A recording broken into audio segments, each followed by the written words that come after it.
Okay, welcome back, guys. This is round 2 of our PD Hot Wings Challenge. You can come on in and bring us the second round of hot wings. Okay, good. They're not red yet, so that's a good sign. That means they're not flaming hot yet. What are we talking about here? Maybe mild, medium? Okay. I'd like to introduce our next guests. We have both assistant program directors here.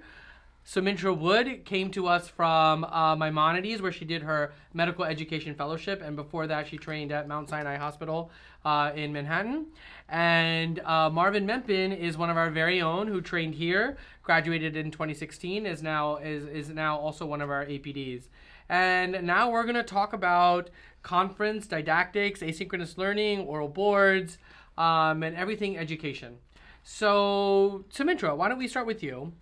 I know you are the mastermind behind conference and everything didactic related. So tell us about conference and how you plan conference and what conference entails.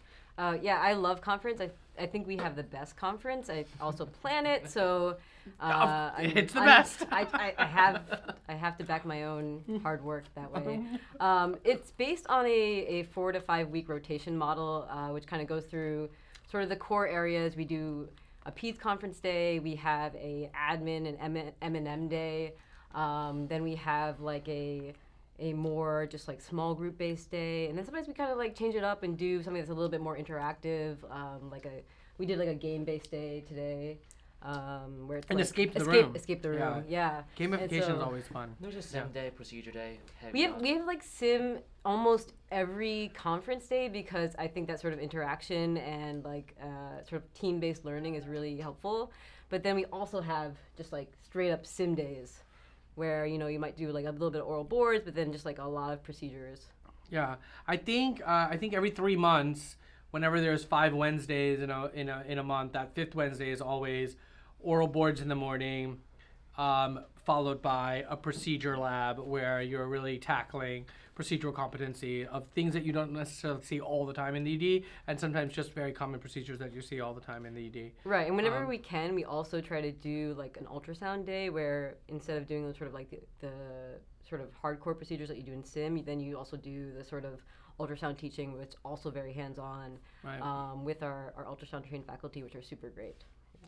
You know, I'm glad you mentioned this because I will tell you, when I first came here in 2012, I remember conference and its kind of structure, and it really was, you know, back then in 2012, that was 8 years ago. It was literally a bit death by PowerPoint. Are you okay? Do you? Uh-oh. We have a Flushing Asian in Flushing. This was round 2. I'm sorry. Sorry, Kevin lied to you. And I remember it was just, you know, hour-long PowerPoint for 5 hours. And we've evolved quite a bit from that. And I really do find conference here to be super interactive and immersive. And I think students who are rotating, residents, people who are just, you know, viewing it from the outside have always commented that it's just a really good educational experience.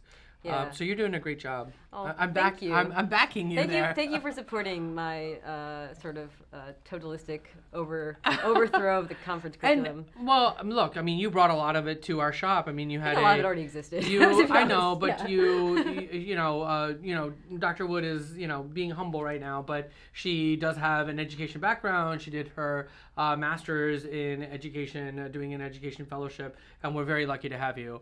And conferences have been absolutely great. I just put up here for those of you who are trying to get a tangible grasp of this. We really do have a kind of a regimented, 4 to 5 week template that just recycles over and over again, but there's still a lot of variability. If you can look all the way on the right, you'll see that we have many days where we are off-site at away conferences, either in Manhattan or in some of the other boroughs of New York City. And so then there's some variability. But for the most part, if you notice, there is always a morning sim in orange. So simulation is a huge, huge part of our curriculum. We're in the sim lab almost every Wednesday, which is kind of unheard of, for other programs. We do a lot of critical care. There's like 3 dedicated hours specifically to critical care, 2 types of grand rounds. I think, residents have always just commented on how great the didactic experience is here. So thank you very much. So let's switch gears now for a second, and let's talk about asynchronous learning, which is just, I guess, a big fancy word for homework. It is basically giving residents opportunities to learn on their own asynchronously.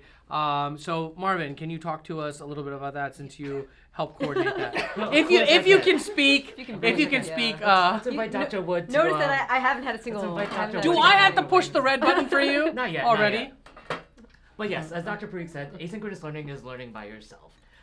Basically, ACGME requires 5 hours of conference every week for us.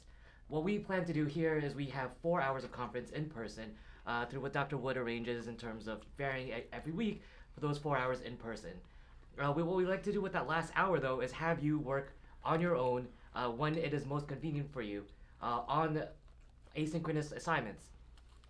Things we use typically, we rely heavy on both Rosh Review and Peer 9. Every one of our residents does get a Rosh Review account when they come here, and a Peer 9 account. Depending on your level of year, we do some graduated responsibilities, and you'll have different deadlines based on your year category. So the interns will have more frequent deadlines. The seniors, we kind of let go and trust that they can do more things by themselves, so we don't check in on them as frequently. And we do check in, but for the most part, a lot of people enjoy these. These are highly rated learning tools for you, and they help us kind of tailor our residency so that we can hit on things that, as a group, we are weaker on. We also have a lot of other great opportunities through all these other applications that you see on the screen right now, and that's available to all of us, which we incorporate as much as you guys would like, but they're there as extra resources as well that we have. So yes, I mean, there are many things on this screen right now that we do actually purchase. I'm sorry. I have to... No. Those are yours. I just ate mine too. You're trying to pass yours off to me? I have 7 rounds of this. Thank you very much. All right. So, as I was saying earlier, many of these things are free and that we use a lot. Like, obviously, up to date, we have access to in the hospital, even on our phones, even at home. Hippo EM is something that we buy from year to year, depending on our needs. But Rosh Review and Peer, we always buy.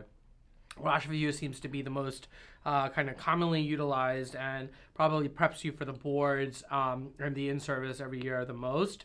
But we also use a lot of just, foam, MRAP, Alium, these sort of things when we are Life in the Fast Lane for EKGs when we're doing conference.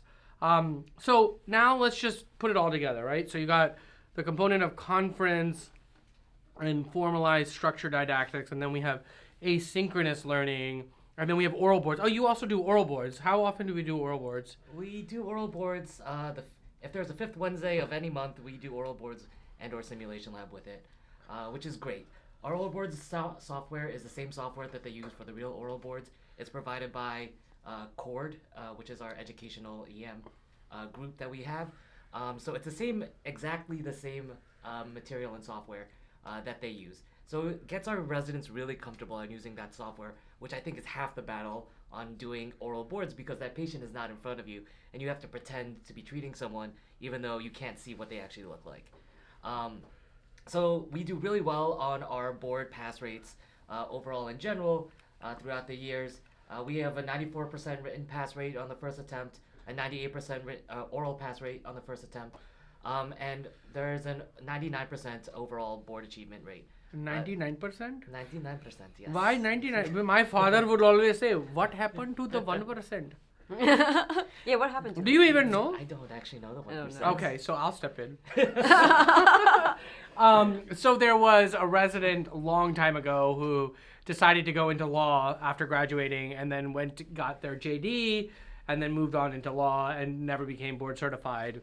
Oh. And so that's why we're not 100%, but there's an explanation to it. But overall, bottom line is between the asynchronous learning component, between the oral board prep, between the written board prep, and the in-service prep and conference, our residents do very well. Yeah, and just to follow all of that up too, we kind of like to centralize all this information.